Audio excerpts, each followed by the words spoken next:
Hey guys, welcome to the Showstopper Show's movie review edition.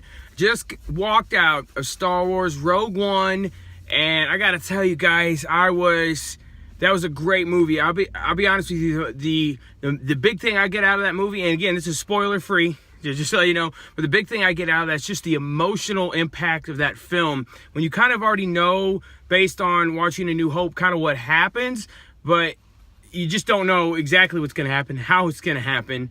And so kind of watching that, it's very emotional, the last half of that movie. Actually, it starts off emotional, with the main character. And it just kind of goes that way, through the whole movie. You're rooting for everybody who's in it because you kind of sympathize with them, you empathize with them. It's a whole lot of that happening in this movie.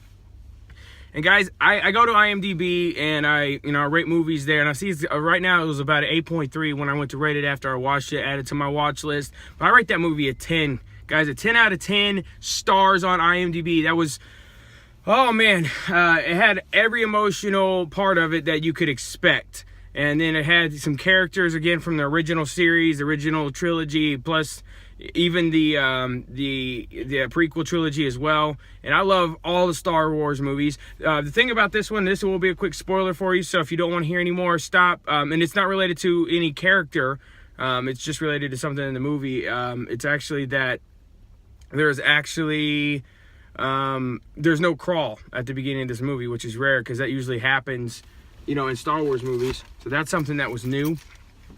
But besides that, this movie has everything you'd want in a Star Wars movie and then some. And I've seen reviews comparing it to Empire Strikes Back, which to everybody is the best Star Wars movie, just in the way it's made, the acting. And the funny thing is that movie has some of the least amount of George Lucas of any of the other movies. So that's something that's interesting about that. But that's my review on that, guys. It's just a 10 out of 10. I recommend seeing it in the theater. You get the overall.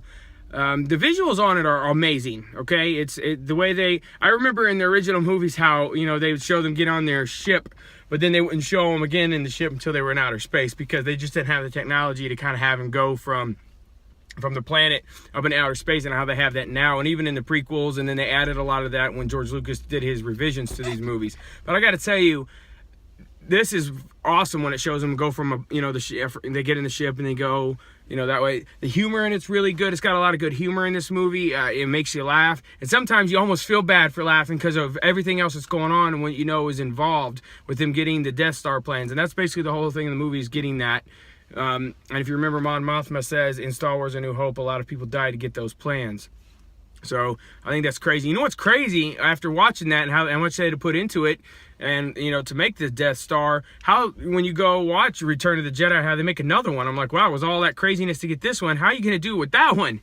But that's it, guys, and I hope you just watch that. I'm a huge Star Wars fan, and I'm watching that, and I'm just enjoying things. I'm seeing things that reminds me of both trilogies, and I like both of them.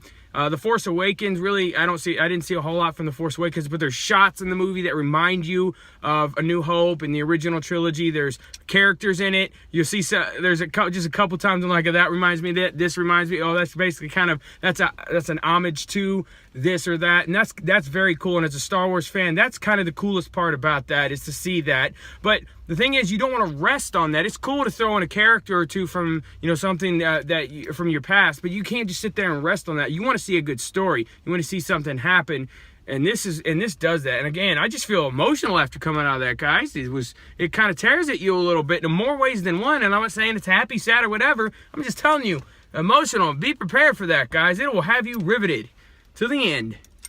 So there you go. Thanks for watching the Showstopper Show's movie reviews version. Because I do everything here. I said that in my channel title. You know that. Come on now.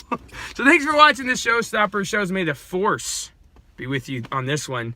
Put a bow on it, because that's a wrap. The show stops here.